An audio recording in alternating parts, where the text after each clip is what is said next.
Everyone said it was perfect. The kind of day people would talk about long after it passed. The music, the atmosphere, the way everything seemed to come together without effort, as though heaven itself had approved it. And standing there at the altar, dressed in calm confidence and quiet expectation, Josiah almost believed it too. Almost. The church was filled beyond capacity. Soft light poured in through tall windows, resting gently on rows of expectant faces. Friends, members, well-wishers, some smiling, some emotional, all convinced they were witnessing something sacred. A union ordained, a story completed. Josiah stood still, his hands lightly clasped in front of him, his expression composed. This was the moment everything had been building toward. The waiting, the questions, the quiet nights of prayer. All of it had led here. Then the music shifted, soft at first, then full. Everyone turned. Ella appeared at the entrance, radiant. There was no other word for it. She walked with confidence, her steps measured, her presence undeniable.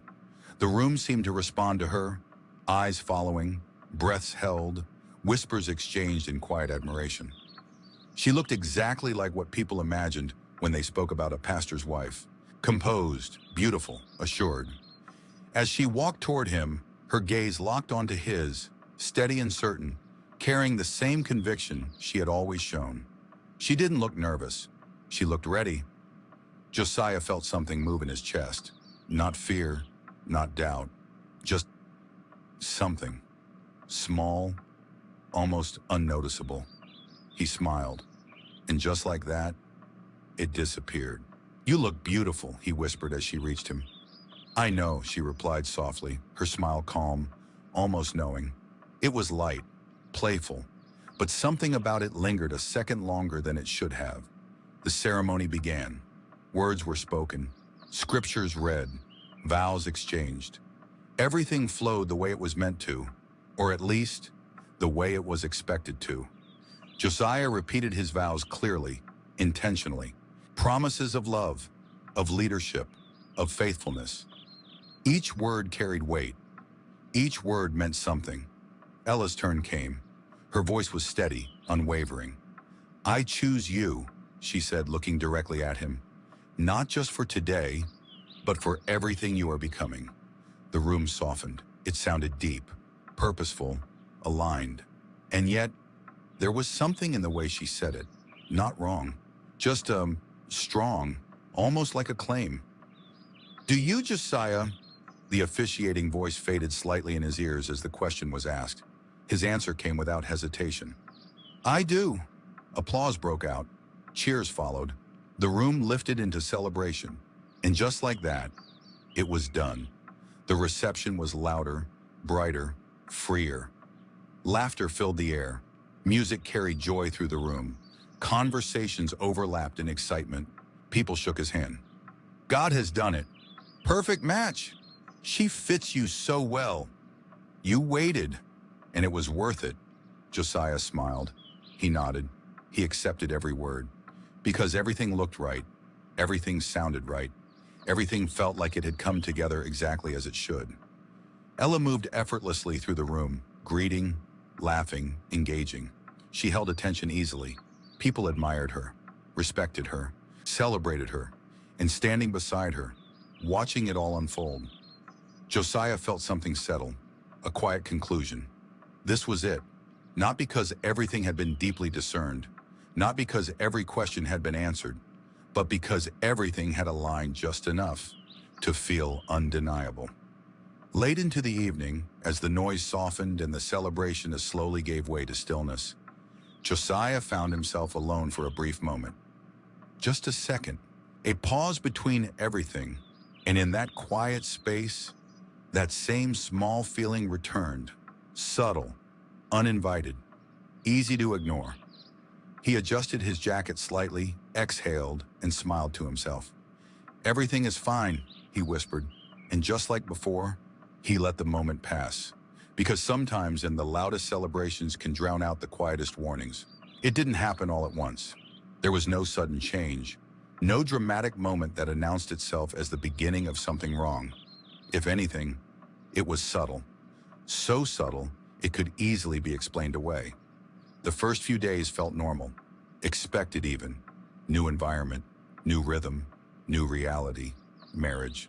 The hotel overlooked the ocean, wide and endless. The kind of view people traveled across the world to experience. The air was calm, the atmosphere soft, everything designed to feel like rest. And for a while then it did. They laughed, they talked, they settled into each other's presence until small things began to shift. "Why didn't you tell me we were leaving by 10?" Ella asked one morning, her tone light but edged. Josiah paused. "I mentioned it last night." She frowned slightly. "You didn't say it clearly." "It wasn't an argument. Not really, just a correction." He nodded. "All right, next time I'll make it clearer." She didn't respond immediately. Then after a second she smiled. "Okay." It passed, easily. Later that evening, at dinner, he reached for his phone briefly, just to check a message. "Can you not do that?" she said, her voice calm but firm. He looked up. "Do what?" "Be on your phone while I'm talking to you." He blinked slightly. "I just wanted to check something quickly." She leaned back, folding her arms lightly. "It's just respect." The word lingered. Josiah nodded again, placing his phone down. "You're right." She smiled. And just like that, everything softened again. But the pattern had begun. It showed up in moments. Small ones. Easy to miss. The way her tone shifted when things didn't go her way. The way she held silence just long enough to make him feel it. The way she corrected him, not harshly, but consistently. And then came the tests. "Cancel that call," she said one afternoon, glancing at his schedule. "You're with me now." "It's important," Josiah replied gently. "I'll just step out for a few minutes." Her expression changed. Not loudly, but enough. "You're already choosing work over me?" That caught him off guard. "It's not like that," he said quickly. She looked away. "I just thought this time mattered." Guilt settled quietly in his chest. "All right," he said after a pause. "I'll reschedule it." Her face softened immediately. "Thank you," she said, moving closer. And just like that, tension dissolved into affection. Josiah noticed the pattern. Of course he did. He wasn't unaware. He saw the shifts, felt the weight of certain moments, recognized when something didn't quite sit right. But each time, he explained it. "She's adjusting. Marriage is new. She just needs time. And beyond that, she cares." It made sense. It sounded reasonable. It felt fair. After all, this was new for both of them. Two lives learning to become one. There were bound to be differences.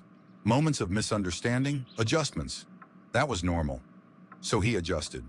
He softened where needed. He yielded when it felt right. He chose peace over resistance. And Ella learned. Not loudly, not obviously, but gradually. She learned where his boundaries were and how easily they could move. By the end of the trip, everything still looked intact. They laughed, they held hands, they took pictures. To anyone watching, they were fine, more than fine, happy, and Josiah believed it too, because nothing had broken, nothing had exploded, nothing had clearly gone wrong. Just small moments, small shifts, small compromises, the kind that don't feel dangerous until they become a pattern.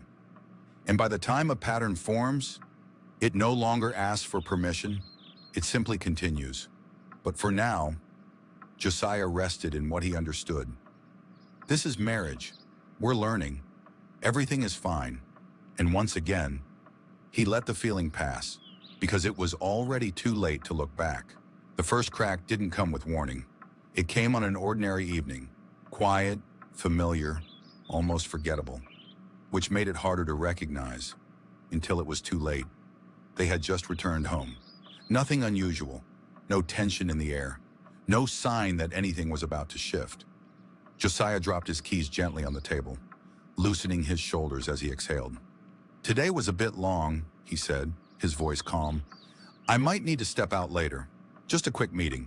Ella, who had been scrolling through her phone, paused. "Tonight?" Her tone wasn't sharp, just different. Josiah nodded. "It won't take long." A silence followed. not loud, not uncomfortable, but present. "I thought we were spending the evening together," she said, placing her phone down slowly. "We are," he replied. "It's just one meeting, then I'll be back." She looked at him, really looked at him, and something in her expression shifted. "You always do this." The words came out quietly, but they carried something heavier. Josiah blinked slightly. "Do what?" "Make me feel like I'm not important." That caught him off guard. "I didn't say that," he replied, his tone still gentle. "It's just a meeting." Her expression hardened. And just like that, the atmosphere changed. "It's never just anything with you," she snapped. Josiah froze. The sharpness in her voice didn't match the moment, didn't match the conversation. "I don't understand," he said slowly. "Of course you don't," she fired back. "You never do." The words came faster now, sharper, less controlled. "It's always ministry, meetings, people. Everyone else matters more than me." "That's not true," Josiah said, his voice steady but strained. "Oh, really?" She laughed, but there was no humor in it. "Because that's exactly how it feels." He stepped closer, trying to calm the moment. "Ella, we just got back. I'm here. I'm talking to you." "Don't," she cut in sharply. The word hit like a wall. "Don't try to twist this like you're doing me a favor." She continued, her eyes fixed on him. "You're my husband. You're supposed to be here." "I am here," he said, confusion creeping into his voice now. "No, you're not," she snapped. The room fell into a tense silence. For a second, neither of them moved. Josiah stared at her, trying to understand, trying to connect this version of her to the one he thought he knew. And then it hit him. Not the words, not the argument, but the shift, the suddenness of it. "How did we get here?" he asked quietly. But Ella didn't slow down. If anything, she pressed further. "You don't even realize what you're doing, do you?" she said, shaking her head. "You act like everything is fine, like you're such a good man. But you don't even see how you treat me." That one landed deep. Josiah took a step back, his brows tightening slightly. "That's not fair." "Of course you'd say that," she replied immediately. "You always make yourself the victim." He went still. Victim? The word didn't fit. The moment didn't fit.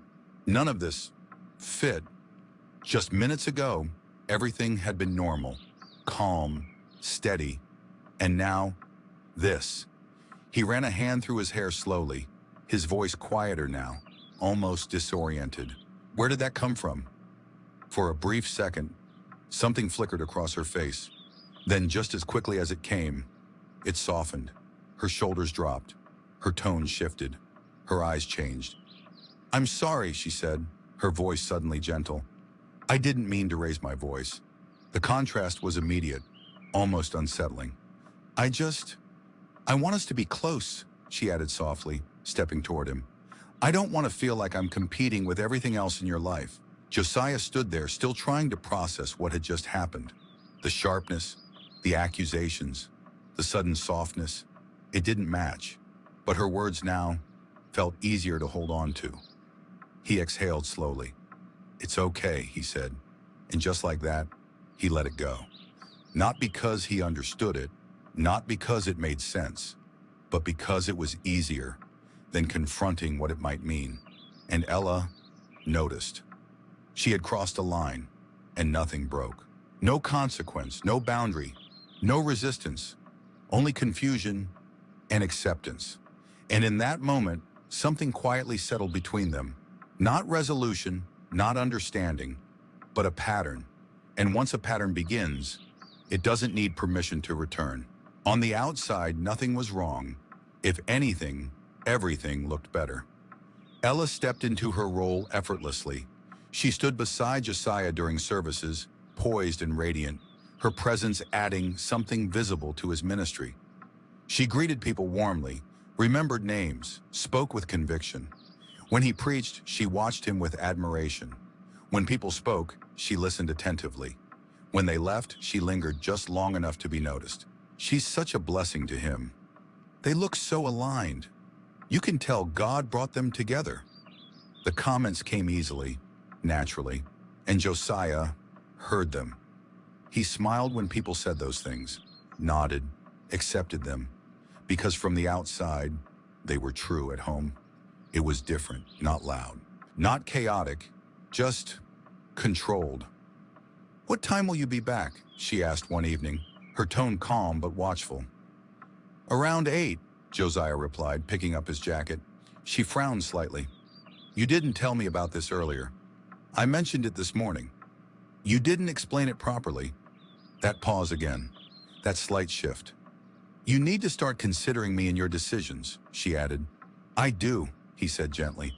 "This is just part of my responsibilities." Her expression tightened. "Everything is always responsibility with you." Josiah exhaled slowly. "I'll try to communicate better." She didn't respond, but the silence that followed said enough. It didn't stop there. It showed up in small corrections. In the way she questioned his choices, the way she reacted when he didn't adjust quickly enough, the way her tone changed when she felt overlooked, even slightly. And then it began to extend beyond the house. "I just feel like he doesn't really see me," she said one afternoon, sitting with a small group of women after service. Her voice was soft, measured, carefully vulnerable. "I mean, he's a good man," she added quickly. "Everyone knows that." The others nodded. "But sometimes," she continued, her eyes lowering slightly, "it feels like ministry comes before everything. Even me." The room shifted, subtly. Concern replaced admiration. "Really?" one of them asked gently. Ella sighed. "I've been praying about it. I don't want to complain. I just want things to be better." It sounded sincere, humble even. And just like that, a seed was planted. Not loudly, not dramatically, but effectively. Soon it wasn't just admiration people felt when they saw Josiah. There was something else now. A quiet question. A subtle hesitation. "Is everything really okay?" They didn't confront him. They didn't accuse him. But something in the way they looked at him changed. And Josiah noticed. Not immediately, but gradually. The conversations felt different. The smiles, slightly restrained. The warmth, just a little less certain. He couldn't explain it, didn't connect it. Because at home, he was trying to adjust, trying to understand, trying to keep peace.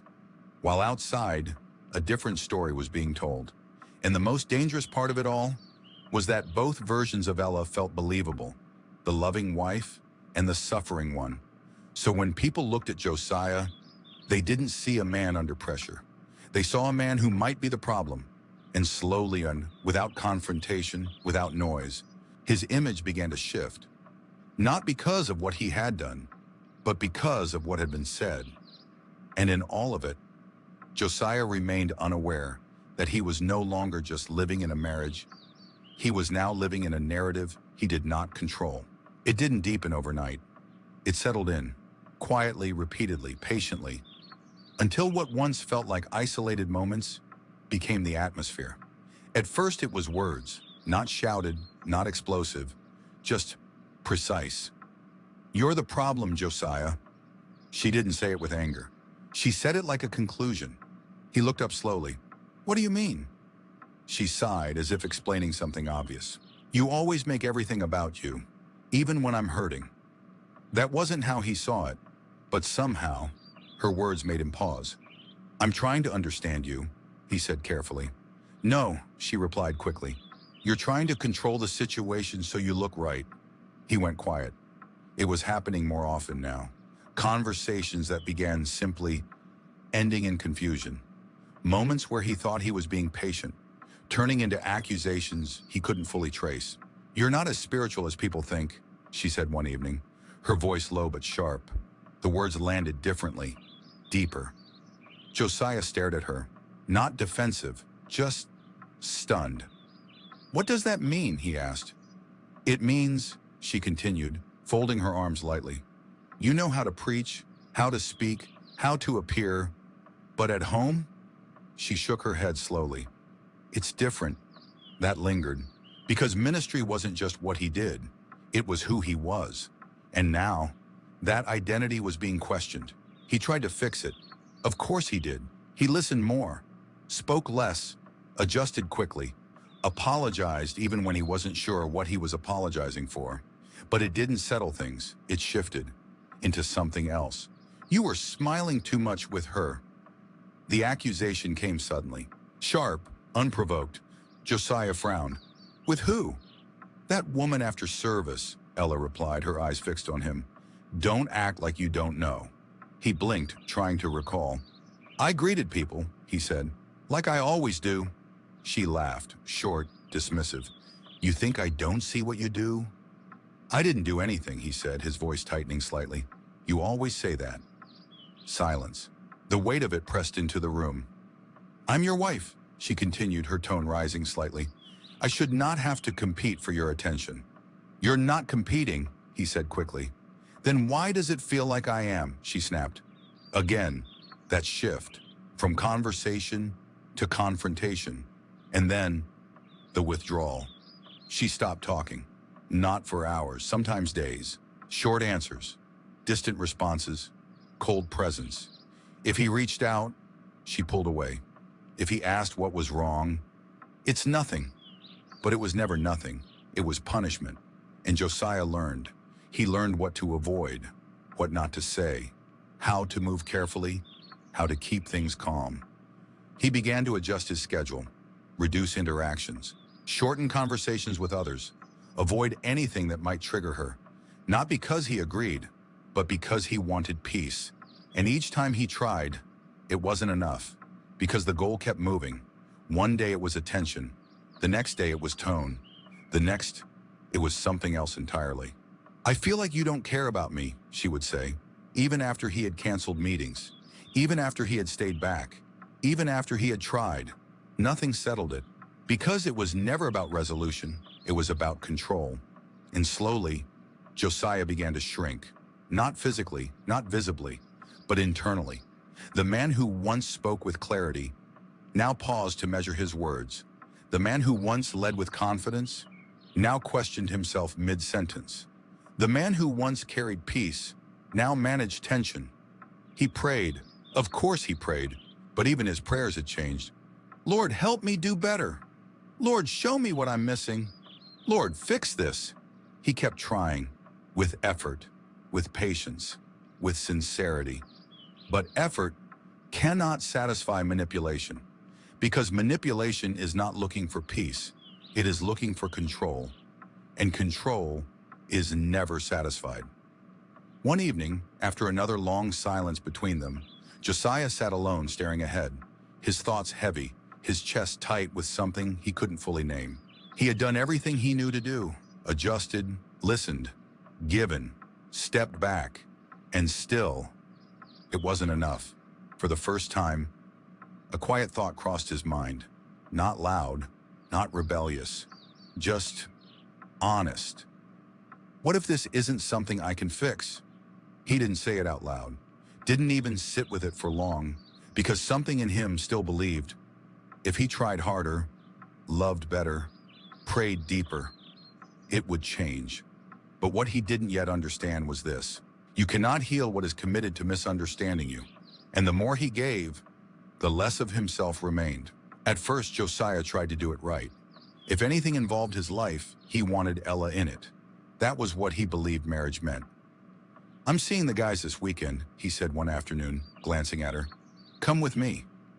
Ella didn't even look up immediately. I don't like them. Josiah paused. You don't even know them like that. I've seen enough. He tried to laugh it off. They're my friends, Ella. You'll like them when you spend time with them. She finally looked at him. I don't want to. The firmness in her voice settled the conversation faster than he expected. Okay, he said slowly. Maybe another time. But there was no another time. Each time he mentioned them. There you go again. You always want to be with them. Why can't you just stay home? At some point, the invitation stopped. Then the outings. It became easier to cancel than to explain. You didn't go again? One of his friends asked over the phone. Something came up, Josiah replied. It sounded believable, because he said it often. The distance grew quietly. No confrontation, no announcement, just absence. It was the same with his family. We should visit my parents this weekend, Josiah suggested one evening. Ella's reaction was immediate. Again? It's been a while. You went not long ago. That was months ago. She shook her head. I just don't feel comfortable there. He frowned slightly. Why? I don't know, she replied. I just don't like the atmosphere. That was all she said, but it was enough. He didn't push. All right, he said quietly, but when it came to her family, it was different. We're going to my parents' place this weekend, she announced another day, already picking out what she would wear. Josiah nodded. Okay. There was no discussion, no hesitation, and slowly, he began to notice the imbalance. What mattered to her was non-negotiable. What mattered to him was flexible. Then came the ministry spaces, the office, the place that once felt like clarity, like purpose. That changed too. If someone came in for counseling, Ella appeared. At first it felt like support.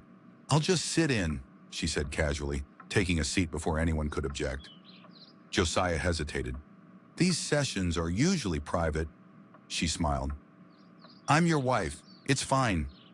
The person sitting across from them shifted slightly, uncomfortable, but no one said anything. So it continued. People spoke less freely, opened up halfway, held back what mattered most. Some stopped coming entirely. And when Josiah noticed, why are you making it a problem? Ella asked. I'm supporting you. That word again. Support. It sounded right, but it didn't feel right. Even pastors' conferences became a battle. I'll be away for 3 days, Josiah said one evening. Ella's expression tightened immediately. For what? The conference I told you about. You're really going? He blinked. It's important. To who? She asked. The question hung there. To me, he replied carefully, and my growth. She shook her head slowly. So you're just going to leave me? It's 3 days, Ella. That's not the point. It never was. Arguments followed. Silence after. Distance. Sometimes he went, sometimes he didn't. But even when he went, he didn't go freely. His mind stayed back, checking his phone, managing her reactions, preparing for what would meet him when he returned. And then there was Pa Isaac, the one person who had always been constant. I don't like him, Ella said one day, out of nowhere. Josiah looked up. Why? I just don't. That's not a reason. It's enough for me. He studied her for a moment. He's my mentor, and I'm your wife. That line again, it carried weight every time. You don't need to be running to him for everything, she added. I'm not running, but you always go back to him. Josiah went quiet, because arguing it felt like choosing sides, and he didn't want that, so he adjusted. Calls became shorter, visits became fewer. Eventually, they stopped. Come around, son, Pa Isaac said one afternoon over the phone. I will, sir, but he didn't. And when they spoke again, how are things? Josiah smiled faintly, even though Pa Isaac couldn't see it. Everything is fine, sir. The answer came too easily, too rehearsed. On the other end, silence lingered. Not disbelief, just awareness. But Josiah didn't stay long enough to feel it, because by now, fine was easier than truth, and truth would mean facing something he had been avoiding for a long time. So he stayed where it was manageable, where it made sense, where it didn't require confrontation, and slowly, his world rearranged itself around Ella. Who he saw, where he went, what he said, how he showed up, all adjusted, all filtered, all reduced, until one day, without any clear moment of decision, Josiah realized something had changed, not outside. Everything still looked normal. But inside, he no longer moved freely. He moved carefully. And the difference between the two was everything, all reduced. And slowly, what once felt like love became something Josiah had to manage. Not because he wanted to, but because peace now came with conditions. He adjusted. He explained. He stayed quiet when he should have spoken. And somewhere in all of it, he began to lose the version of himself that once heard God clearly. Because sometimes You don't realize you're being controlled until you no longer recognize your own voice. And this is only the beginning. If you've ever had to shrink yourself just to keep the peace, then you understand this part. But what happens next? That's where everything changes. This is only the beginning. Stay with me for part 3. Subscribe, like, share, and drop your thoughts in the comments. Part 3 is where everything goes deeper.